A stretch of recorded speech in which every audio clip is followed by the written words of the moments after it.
நேயர்கள் எல்லாருக்கும் வணக்கம். குரோதி வருடத்தோட ஆவணி மாதம் முடிஞ்சு புரட்டாசி மாதம் தொடங்க போகுது. இப்போ புரட்டாசி மாதம் அப்படின்னாலே நம்ம சொல்லி உங்களுக்கு தெரிய வேண்டியதில்லை. பெருமாளுக்கு உகந்த மாதம் எல்லாருக்குமே தெரியும். மகாவிஷ்ணுவுக்கு உகந்த மாதம் அப்படிங்கிறதால வைணவ ஆலயங்களில் எல்லாமே சிறப்பு பூஜைகள் நடக்கும். இந்த மாதம் முழுக்கவே பார்த்திங்கன்னா மாமிச உணவு யாரும் சாப்பிட மாட்டாங்க. அப்படி ஒரு புனிதமான மாதம்தான் இந்த புரட்டாசி மாதம். இந்த புரட்டாசி மாதத்தில் உங்களோட ராசிக்கு என்னென்ன பலன்கள் கிடைக்க போகுது அப்படிங்கிறத நம்ம பார்க்கணும். அதுக்கு இந்த மாதத்தோட கிரக நிலைகள் அப்படின்னு பார்த்திங்கன்னா ஏகப்பட்ட மாறுதல்கள் இருக்குது. ஆட்சி, உச்சம், பரிவர்த்தனை, வக்கரம், இப்படி சகல விதமான மாற்றங்களும் இந்த மாதத்தில் கிரக நிலைகளில் இருக்குது. அதாவது புத்திகாரகன் புதனோட வீடான கன்னி ராசியில் சூரிய பகவான் மாதம் முழுக்க இருக்கார். அதே புதனோட இன்னொரு வீடான மிதுனத்தில் செவ்வாய் இருக்கார். புதன் மாத தொடக்கத்தில் சிம்மராசியில் இருக்கார். 3ஆம் தேதி அன்னைக்கு கன்னி ராசிக்கு போய் ஆட்சியும் அடைகிறாரு, உச்சமும் அடைகிறாரு. 20ஆம் தேதிக்கு மேலே துலா ராசிக்கு போயிடுவார். சுக்கிர பகவான் கன்னி ராசியில் இருக்கார். 3ஆம் தேதி துலா ராசிக்கு போய் தன்னோட சொந்த வீட்டில் ஆட்சி பெற்று உட்கார போகிறார். 28ஆம் தேதி விருச்சிக ராசிக்கு போக போகிறாரு. அதோட குரு பகவான் ரிஷபராசியில் இருந்துட்டு 29ஆம் தேதி வக்கரம் அடைகிறாரு. சனி பகவான் மாதம் முழுக்க கும்பராசியில் வக்கரம். ராகு மீன ராசியிலையும் கேது கன்னி ராசியிலையும் இருக்காங்க. இதுதான் இந்த மாதத்துக்கு உண்டான கிரக நிலைகள் அப்படிங்கிறது. இந்த கிரகங்களோட ஏகப்பட்ட மாறுதல் அப்படிங்கிறது உங்களுக்கு நிறைய நன்மைகளை கொடுக்கக்கூடிய ஒரு அமைப்பாக தான் இருக்குது. அந்த வகையில் வாழ்க்கையில் ரொம்ப கஷ்டப்பட்டு நஷ்டப்பட்டு கடனால் அவமானப்பட்டு பல எதிர்பார்ப்புகளை உங்களுக்கு இந்த நடக்குமா நடக்காதா அப்படிங்கிற ஏக்கத்தோடு இருக்கிற உங்களுக்கு இந்த புரட்டாசி மாதம் என்ன கொடுக்க போகுது அப்படின்னு பார்ப்போம்.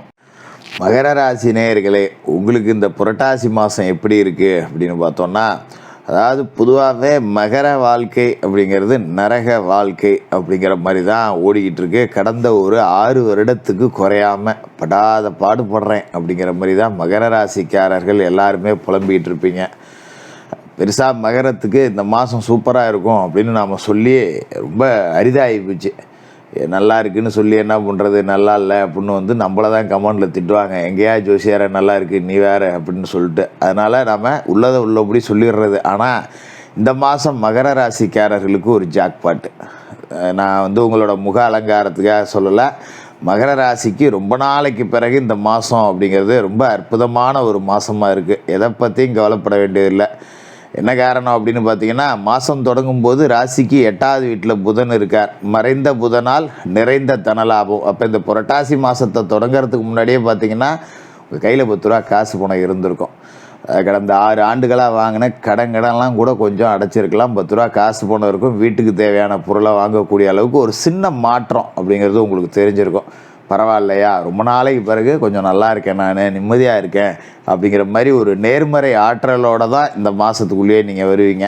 நம்ம இத்தனை நாள் ஜோசியம் சொல்கிறப்பெல்லாம் பார்த்தீங்கன்னா மன உளைச்சலோடு தான் மாதத்துக்குள்ளே நுழைவீங்கன்னு தான் சொல்லியிருப்போம். ஆனால் இந்த புரட்டாசிக்குள்ளே நுழையும் போதே உங்களுக்கு ஒரு சின்ன முன்னேற்றம் அப்படிங்கிறது தெரிஞ்சிருக்கும். அதனால் புரட்டாசி பலன் அப்படின்னு பார்க்குறத விட அதுக்கு முன்னாடியே நீங்கள் ஒரு நல்ல நிலை அப்படிங்கிறத அடைஞ்சிருப்பீங்க. அதோட புரட்டாசி 3ஆம் தேதி கன்னிராசியில் புதன் ஆட்சி உச்சம் ரெண்டையும் அடைகிறார். 6, 9க்கு அதிபதியான புதன் பாக்கியஸ்தானத்தில் பலமாக உட்கார்றார். ஒரு அற்புதமான நேரம். பூர்வீக சொத்து பிரச்சனைகள் எல்லாமே சுமூகமாக முடியக்கூடிய நேரம்.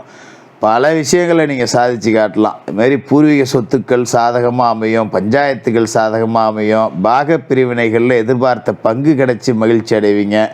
தொழிலை விரிவு செய்ய பெற்றோரோட ஆதரவு கிடைக்கும். ஒரு தொழில் பண்ணுறேன், மூலதனத்துக்கு காசு இல்லை, முதலீடு இன்னும் ஒரு 2 லட்சம் இருந்தால் நல்லா இருக்கும் அப்படின்னு நினைக்கிறவங்க கூட பெற்றோர்கள் உதவி செய்வாங்க. உத்தியோகத்துலேயும் பார்த்தீங்கன்னா உயரதிகாரிகள் உங்களோட ரொம்ப அனுசரணையாக இருப்பாங்க. நிறைய வேலை நுணுக்கங்களையும் உங்களுக்கு கற்றுக் கொடுப்பாங்க. கொடுக்கல் வாங்கல் ஒழுங்காகும். கடன்லாம் அடைச்சிட்டு நிம்மதியாக இருக்கக்கூடிய ஒரு மாதம் அப்படின்னு இந்த புரட்டாசி மாதத்தை சொல்லிவிடலாம். அந்தளவுக்கு மகர ராசிக்காரர்களுக்கு பல ஆண்டு ஏக்கம் தீர்த்து வைக்கக்கூடிய ஒரு மாதமாக இருக்குது. கவலைப்படாதீங்க. பட்டா பாட்டுக்கெல்லாம் பலன் கிடைக்க போகுது. நம்மளை பிடிச்ச பீடை விலக போகுது அப்படின்னு உறுதியாக சொல்லலாம். அதே புரட்டாசி 3ஆம் தேதி துலா ராசிக்கு சுக்கிரன் போகிறார். இது அதை விட ஒரு அற்புதமான நேரம்னே சொல்லலாம். ஏன்னா ராசிக்கு யோகம் செய்யக்கூடிய கிரகம் சுக்கிர பகவான். ராசி அதிபதி சனி பகவானுக்கு நெருங்கிய நட்பு கிரகம். 5க்கும் 10க்கும் அதிபதி. அப்படிப்பட்ட அவர் தொழில்ஸ்தானத்திலேயே ஆட்சி பெற்று உட்கார்றார். அப்படிங்கிறது தான் ஒரு அற்புதத்தை உங்களுக்கு நிகழ்த்தி காட்ட போகுது. நிறைய புது ஒப்பந்தங்கள் வரும். தொழில் சூடு பிடிக்கும். பணப்புழக்கம் அப்படிங்கிறது ரொம்ப நாளைக்கு பிறகு கையில் இருக்கும். மாத கடைசி ஆனால் எல்லோரும் கடை வாங்குவாங்க. ஆனால் நான் மாதம் முதல்லையே கடை வாங்குறேன். 10 ரூபா சம்பளம் வாங்கி அதை இருக்கிற கடனை அடைச்சிவிட்டு மறுபடியும் வெறும்பையெல்லாம் உட்காந்துருக்கிறது எவ்வளோ பெரிய கஷ்டம்னு அதை அனுபவித்தவங்களுக்கு தான் தெரியும். அப்படிங்கிற மாதிரி தான் மகர ராசிக்காரர்களோட வாழ்க்கை. இனிமேல் அது இருக்கா, அது கவலைப்பட வேண்டியதில்லை. கையில் காசு போனால் எப்போவுமே சரளமாக இருக்கும். இது மாதிரி படித்து முடிச்சுட்டு வேலை இல்லாத இருக்கிற பிள்ளைகளுக்கெல்லாம் இப்போ வேலை கிடைக்கும். இந்த 5க்கு அதிபதி சுக்கிர பகவான் ஆட்சியோடு இருக்கார். அப்படிங்கிறதால பிள்ளைகள் பெரிய அளவில் சாதிக்கக்கூடிய வாய்ப்பு அப்படிங்கிறது இருக்குது. அதுமாரி குடும்பத்தில் ஒருத்தருக்கு மேற்பட்டவங்க சம்பாதிக்கக்கூடிய சூழல் உருவாகும். காசு பணம் அப்படிங்கிறது ஏதோ ஒரு ரூபத்தில் 3ஆம் நபர்கிட்டேருந்து உங்களுக்கு வரும். நிறைய அதிர்ஷ்டங்கள் நமக்கு இருக்குது. நம்ம வாழ்க்கையில் இப்படிலாம் நடக்காதே அப்படின்னு ஒரு பயமே மகர ராசிக்காரர்களுக்கு வரும். நமக்கு எப்போவுமே கெட்டது தான்டா நடக்கும், இது என்ன ஐசியமாக நல்லது நடக்குது, பெரிய அப்பா ஏதாவது பின்னாடி வரப்போகுதா அப்படின்னு நீங்களே சந்தேகப்படக்கூடிய அளவுக்கு நம்மளை சுற்றி கொஞ்சம் நன்மைகள் அப்படிங்கிறது கூடுதலாக இருக்கும். அந்த அளவுக்கு ஒரு திக்குமுக்காட செய்யக்கூடிய ஒரு யோக அமைப்பு இருக்குது அப்படின்னே சொல்லிவிடலாம். அதோட புரட்டாசி 20ஆம் தேதி துலா ராசிக்கு புதன் போய் புத சுக்கிர யோகம் அப்படிங்கிற ஒரு யோகத்தையும் கொடுக்காரு.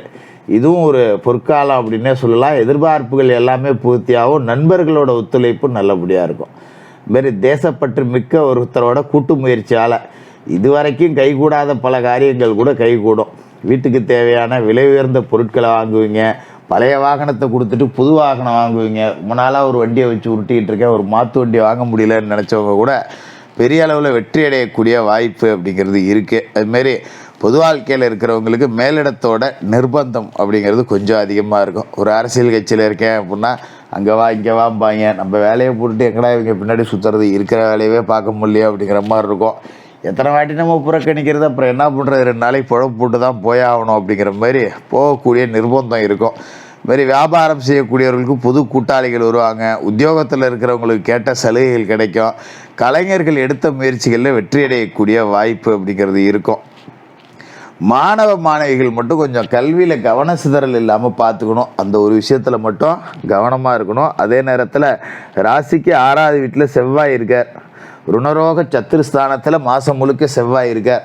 100 எதிரிகள் வந்தாலும் அப்படியே லெஃப்ட் ஹேண்டில் பந்தாடிட்டு போகக்கூடிய துணிச்சல், எதையுமே திட்டமிட்டு செய்யக்கூடிய மகர ராசிக்காரர்களுக்கு அதீத துணிச்சல், தன்னம்பிக்கை அப்படிங்கிறது இருக்கும். அது பொதுவாகவே கூடவே பிறந்தது அப்படின்னாலும் இந்த மாதம் கொஞ்சம் கூடுதலாக இருக்கும். எல்லா எதிரிகளையும் வெல்லக்கூடிய ஒரு சத்துரு சம்ஹார பலம் அப்படிங்கிறது இந்த மாதத்துக்கு உங்களுக்கு இருக்கும். ரொம்ப நாளைக்கு பிறகு இவ்வளோ நன்மைகள் மகர ராசிக்காரர்களுக்கு நடக்குமா ஜோசியரை அப்படின்னு நீங்கள் ஆச்சரியப்படக்கூடிய அளவுக்கு நடக்கும். என்ன ஜோசியரை ரொம்ப நல்லதாக சொல்கிறீங்க, கெடுதல் எதுவும் இல்லையா அப்படின்னு நீங்கள் கேட்கலாம். ராசி அதிபதி சனி பகவான் வக்கரம் அடைஞ்சிருக்கார்.